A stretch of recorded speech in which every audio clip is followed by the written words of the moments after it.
We are back. Hey, yes, sir. Welcome to the Will of This podcast. I'm your humble host, Danny D, and I'm back with the man with the plan, Dr. A.E. Dixon. And this show is about Florida Negro wars. Or were they Negroes? We're about to find out. We ain't going to hold you too long today, but we're going to be real sharp, precise, quick, and we're going to hit you real good with it. So, Dr. Dixon, do your thing. Take it away. You got it. Greetings out there, good people. This is my second book, and we're doing, of course, these episodes on my publications. And this is the second book, Florida's Negro War. And I want to give just a quick background on it. During my master's work, getting my master's in applied social science in history, I was looking at resistance to slavery and oppression, and that became my main focus. And so I came across this remarkable story of this mixture of indigenous blacks, Africans, and Gullah people who came together, who created the first underground railroad. We hear about the other railroad all the time that involved whites, but the first underground railroad, which actually lasted the longest from the mid-1600s all the way up to 1858. And so this story was about how these people created this underground railroad on their own volition, and it culminated into what history has been telling us as the Second Seminole War. But we find out that during that period, during the time of the war, even the U.S. military called it a Negro War. So it is also the largest slave rebellion. And so I took that research with me to Indiana University to my PhD program, and I made it my main work in my dissertation. And so I was given, right, when I was given, the opportunity to present it, and of course they can reject it or not. And so when I did it and I presented it, they asked me, there have been all types of books written about the Second Seminole War. There was a book about the Alabama Volunteers, the Tennessee Volunteers, Yes, sir. the military campaign. Even the Virginia Military Institute and West Point used it because of the way the guerrilla warfare was done on the U.S. military. They ended up studying it for years. So there were all these different perspectives. There was Andrew Jackson and his connection, which he had a strong connection to all of the Seminole, mainly the first two Seminole Wars. Right. And so they asked me, what did I expect to uncover that hasn't already been done? And I told them, I was like, I don't expect to uncover anything. And so they all sat up and they were like, well, why are you doing it? And I was like, I'm doing this work because of what you just said. It has been written from all of these different perspectives, even though we know that the black Seminoles were the primary objective in three distinct periods during the war, and it was called the Negro War. Absolutely. Yet no one has looked at this war specifically from their point of view and from their perspective. And so, of course, they all sat back and said, by all means, go ahead. And so I wrote the dissertation, and I completed that study. And then they also, when I completed it, they discussed on how to turn it into an academic book and all of that. And in my mind, even then, back in 2007, I was like, no, I don't want an academic book. Everyone should read this story because this is a powerful story of black unity and what these different groups of blacks did when they came together and they had a solid relationship with uh, the Indians, or what, Native Americans, American Indians. American Indians, thank you, Yes, sir. and what happened when they all came together, but more specifically, what happened when these three groups of blacks and what we can do if we just come together. So it's a powerful story of unity.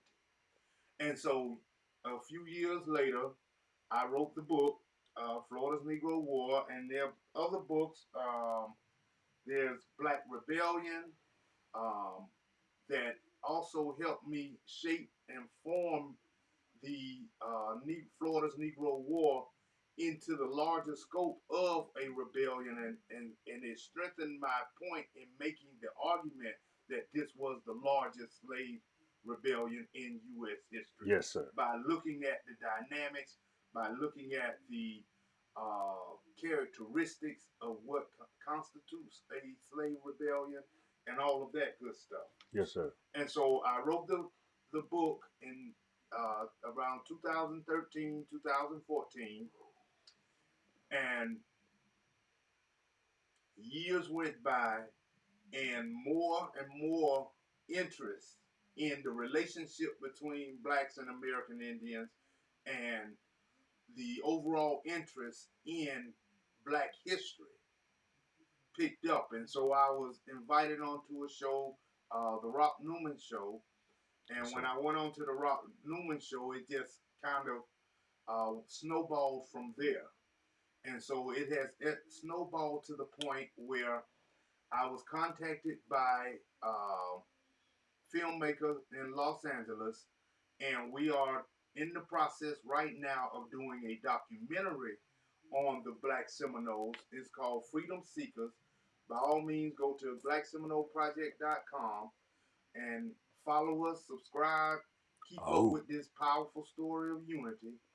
And so we look at the Black Seminoles in the 5 distinct regions and communities that they have. That's Florida, Bahamas, Oklahoma, Mexico, and Texas.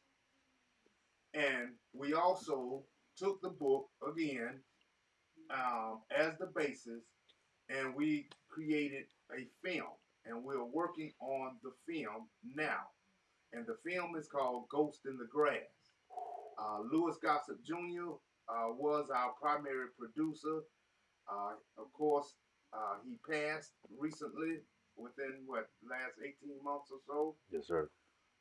But he laid a lot of the foundation for us, a lot of the groundwork. We are still rolling. The documentary is near complete now. The film is starting to get a lot more momentum, and so things are rolling. And so this story again starts in the mid 1600s. Let's see the book. And wrong book. Oh yeah. Florida's Negro War. Oh yeah. And in the mid 1600s, these three groups started to abscond and run away and get rid themselves of plantation society and enslavement. And they came south. Again, they came south from the Carolinas into La Florida, which was, of course, owned by the Spanish. And so by 1687, the Spanish conquistadors noticed a whole bunch of different villages of these blacks who were eking out their own existence in the Florida wilderness. And they actually came across a sect. The Great Dismal Swamps. That were running. And they were coming down trying to reach the St. Johns River. And so they wrote back to the king. And of course, this is the 1600s. Nothing happens overnight. It takes 5 years. And in 1693, the official response comes, and the king says, any person who wishes to escape plantation society can come down into La Florida and live free. And so this further established the first Underground Railroad. Absolutely. And so in that also, Native Americans were also trying to escape.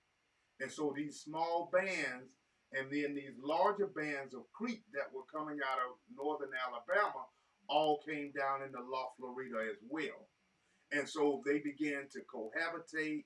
They would specifically set up villages close to each other, and they began to share culture. And of course, they began to cohabitate together such that they would have children together. Absolutely. And so that homogenized group of Native Americans became known as the Seminoles. And so in time, the Florida Maroons and the Seminoles come together to fight off what becomes the United States, to the point where we stop calling them the Florida Maroons and we start calling them Black Seminoles. And so this again is the story of how they came together. This is the story of how unity can go against all odds and still prevail. What we can actually do when we come together. So I invite you to first get the book, Florida's Negro War, and then go to blackseminoleproject.com, or go to blackseminoleproject.com first, because you can order the book from that site, or you can go to Amazon and get the book, read the book, but also join us in this movement to tell this story. Yes, sir. Subscribe to the website. Keep up with the things. We're putting small clips out from these Black Seminoles, and there have been plenty of documentaries about Black Seminoles that are coming out. But our documentary, Freedom Seekers, is what I feel is going to be the most thorough and the strongest perception, because the primary voice are the Black Seminoles themselves, not just some quote unquote expert like me sitting there talking, telling their story.